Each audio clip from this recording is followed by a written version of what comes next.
আরব সাগর থেকে মাগুর মাছ ধরে নিয়ে এসেছে। আজকে হাজবেন্ড না থাকলে কি যে একটা অবস্থা হতো। রান্নাটা কিন্তু দারুণ হয়েছে, কালারটা দেখেই বোঝা যাচ্ছে। হ্যালো এভরিওয়ান, আসসালামু আলাইকুম। চলে আসছি নতুন আরও একটি ডেইলি ব্লগ নিয়ে। আজকের ব্লগটা আপনাদের কাছে অনেক বেশি ভালো লাগবে, কারণ ফ্রেশ মাছ বা তাজা মাছ ধরে এনে খাওয়াটা এটা অনেকেই পছন্দ করে, বিশেষ করে প্রবাসীরা। তো আজকের ভিডিওটা সবার জন্য। আরব সাগর থেকে মাগুর মাছ ধরে নিয়ে এসেছে। তো এসেই মাছগুলো একটা পানির যে বালতি ওইটার মধ্যে রেখে দিচ্ছে, যে মনে করছিল যে মাছগুলো এখনও বুঝি তাজা আছে।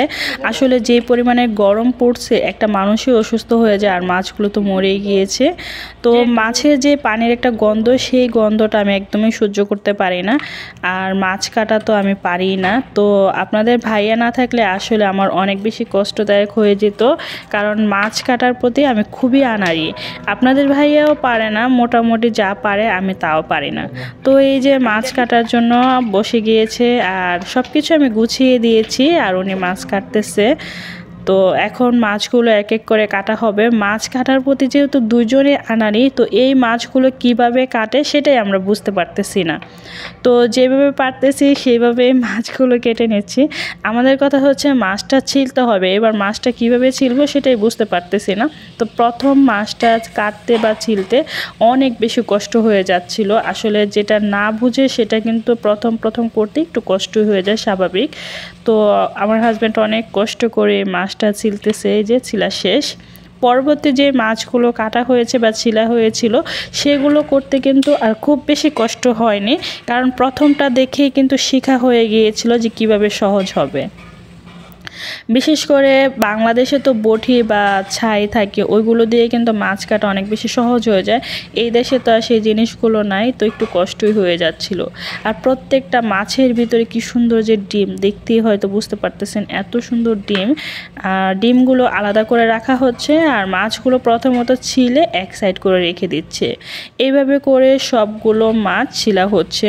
তো আমার হাজব্যান্ডকে বলতেছি, দাও আমি একটু করি। ওর কথা তুমি পারবা না, আমি করি, মানে ও এরকমটা বলতেছিল। তো এই যে দেখতেই পাচ্ছেন কি সুন্দর ডিম, তাই না? মাছের ডিম দেখলে না আমার কাছে অনেক বেশি ভালো লাগে, আর আমি সবচেয়ে বেশি পছন্দ করি ইলিশ মাছের ডিম। ইলিশ মাছই আমার পছন্দ, আর ডিম তো অবশ্যই পছন্দ হবে। আর এই তো মাছের মাথাগুলো দেখুন কেমন জানি একটু শক্ত শক্ত, মানে কেমন জানি একটু শব্দ হচ্ছে। তো মাছের মাথা অবশ্য নিব না, শুধু মাছগুলো নিব। তো এখন যেটা করব, আমি আমার হাজব্যান্ডের সাথে একটু হাতে হাত লাগাবো। ও যতই বলতেছে যে আমাকে করতে দিচ্ছে না, তো আমি একটু করি। আসলে একা এতগুলো মাছ কাটা সম্ভব না। তো এই যে মাছগুলো কেটে নেওয়া হয়েছে, দুজন মিলেই করেছি, মাছ আর মাছের ডিম। আর এই হচ্ছে সুন্দর করে ডিমগুলো দেখুন, ডিমগুলো আমার কাছে অনেক বেশি ভালো লাগছে। আর এই হচ্ছে মাছের মাথাগুলো ফেলে দিব। আর মাছগুলো প্রথমে যেটা করব, একটু ভালোভাবে ধুয়ে নিয়েছি, কারণ মাছের মধ্যে যে রক্ত ছিল ওইগুলো একটু ভালোভাবে ধুয়ে তারপর ক্লিন করে নিয়েছি।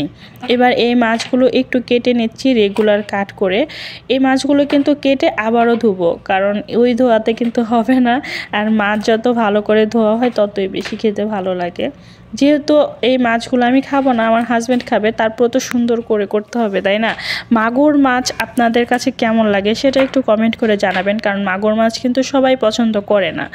আবার 10 জনের মধ্যে বিশেষ করে 4 জনই মাগুর মাছ খায়, আর বাকি 6 জন কিন্তু মাগুর মাছ খায় না। তাদের মধ্যে আমি একজন, আমি এই মাছটা একদমই পছন্দ করি না। যেহেতু আমার হাজব্যান্ড খাবে, তো ওর জন্য আমি খুব ভালোভাবে ধুয়ে ক্লিন করে নিয়েছি। এবার রান্না করব। রান্নার জন্য আমি টমেটো কেটে নিয়েছি, আর পেঁয়াজ কাঁচামরিচ কেটে নিয়েছি। মাছের ডিম মাছ খুব ভালোভাবে নুন দিয়ে ভালোভাবে ধুয়ে ক্লিন করে নিয়েছি। এবার যেটা করব, সরাসরি একটি কড়াইয়ের মধ্যে তেল দিয়েছিলাম, পেঁয়াজ কাঁচামরিচ দিয়ে দিচ্ছি। এবার এই পেঁয়াজ কাঁচামরিচ খুব সুন্দর করে ভেজে নিতে হবে, খুব ভালোভাবে ভেজে নিচ্ছি আস্তে আস্তে। আর মাছগুলো কাটতে কাটাকাটি করতে করতে অনেক বেশি সময় হয়ে গিয়েছিল। এখন বাজে প্রায় 3:30টার মতো। তো এই যে পেঁয়াজটা একটু ভাজা হয়ে গিয়েছে, দিয়ে দিচ্ছি পরিমাণ মতো পানি। এবার দিয়ে দিব পরিমাণ মতো মশলা। প্রথমে দিয়ে দিচ্ছি আদা বাটা, দিয়ে দিচ্ছি রসুন আর জিরা বাটা, তারপরে দিয়ে দিচ্ছি এখানে হলুদের গুঁড়ো পরিমাণ মতো, দিয়ে দিচ্ছি মরিচের গুঁড়ো পরিমাণ মতো, ধনিয়ার গুঁড়ো দিয়ে দেব পরিমাণ মতো, স্বাদ মতো লবণ দিয়ে দেব। আপনারা মাগুর মাছ কি মশলা দিয়ে রান্না করেন সেটা একটু আমাকে কমেন্ট করে জানাবেন। আমি ফার্স্ট টাইম মাগুর মাছ রান্না করতেছি, তো আমার রান্নাটা কেমন হয়েছে বা কতটুকু পারফেক্ট হয়েছে সেটা একটু কমেন্ট করে জানাবেন, কারণ সবার রান্না তো আর এক হয় না। মশলাটা খুব ভালোভাবে কষিয়ে দিয়ে দিচ্ছি টমেটো। তো আমার হাজব্যান্ড বলছিল একটু টমেটো দিয়ে মাছটা রান্না করার জন্য, তো মাছ দিয়ে দিচ্ছি এই পর্যায়ে। টমেটো মশলা খুব ভালোভাবে কষিয়ে নিয়েছি, তারপর দিয়ে দিচ্ছি মাছ।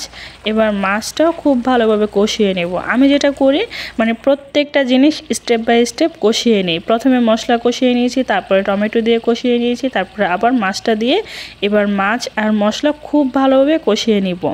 রান্নার কালারটা দেখে হয়তো বুঝতে পারতেছেন কতটা সুন্দর হয়েছে, তাই না? দেখেই অনেক ভালো লাগতেছে, খেতে না জানি কেমন লাগবে, যদিও আমি খাবো না, তারপর আমার কাছে অনেক বেশি ভালো লাগছিল। তো এই যে এই মাছটা খুব ভালোভাবে কষানো হয়ে গেলে দিয়ে দিচ্ছি পরিমাণ মতো পানি। আর খুব বেশি একটা ঝোল দিব না, আপনারা আপনাদের পরিমাণ মতো ঝোল দিয়ে দিতে পারেন। তো আমি আমার পরিমাণ মতো ঝোল দিয়ে দিচ্ছি। এবার এটার মধ্যে দিয়ে দিচ্ছি ডিম, যে ডিমগুলো আগে থেকে ধুয়ে রেখেছিলাম একটু ডুবিয়ে দিচ্ছি। তো ডিমগুলো আমি এক সাইডে রেখে দিচ্ছি। এবার রান্না করার পালা। অনেকটা সময় নিয়ে রান্না করে নিচ্ছি, চুলার আঁচটা মিডিয়ামই আছে। একটু নেড়ে চেড়ে দিচ্ছি এই পর্যায়ে। এই যে অনেকটা সময় হয়ে যাওয়ার পর দিয়ে দিচ্ছি ধনিয়া পাতা কুচি। আমার কাছে না মাছ তারপর সবজি এগুলোর মধ্যে ধনিয়া পাতা না দিলে ভালোই লাগে না। মাছ সবজি ভর্তা আইটেম এইসবের মধ্যে ধনিয়া পাতা কুচি আমি সবসময় দিয়ে থাকি, যদি রুমে থাকে তাহলে। তো ধনিয়া পাতা কুচিটা দিয়ে আমি যেটা করব, 2-3টা বলক নিয়ে আসবো। 2-3টা বলক নিয়ে এসে তারপরে নামিয়ে নিব। ঝোলটা যদি আপনি অল্প দেন আর যদি 2-1টা বলক নিয়ে এসে নামিয়ে নেন তখন কিন্তু ঝোলটা ঘনত্ব হয় না, আর অনেকটা বলক নিয়ে আসলে ঝোলের ঘনত্বটা অন্যরকম থাকে। এই যে রান্না শেষ, আর এখন কিন্তু বাজে প্রায় 4টার মতো। দুপুরের খাবার খেতে আজকে অনেক বেশি লেট হয়ে গিয়েছে এই মাছের জন্য। তো আমি সরাসরি গরম গরম ভাত আমার হাজব্যান্ডের জন্য একটা প্লেটে বেড়ে নিচ্ছি। আজকে আর এত সাজিয়ে গুছিয়ে তারপরে ভিডিও করে আপনাদের সাথে শেয়ার করা হচ্ছে না। নর্মালি যেভাবে তাড়াহুড়া করে খাওয়া হয় ঠিক সেভাবেই শেয়ার করছি। প্রথমে আমার হাজব্যান্ডকে মাছের ডিম আর মাছগুলো দিয়ে দিচ্ছি। তো আজকের এই মাছের ভুনাটা আমার হাজব্যান্ডের কাছে ভীষণ পছন্দ হয়েছিল। তো আপনাদের কাছে কেমন লাগছে আমার আজকের এই ভিডিওটা সেটা অবশ্যই কমেন্ট করে জানাবেন। ভালো লাগলে লাইক কমেন্ট শেয়ার করতে ভুলবেন না।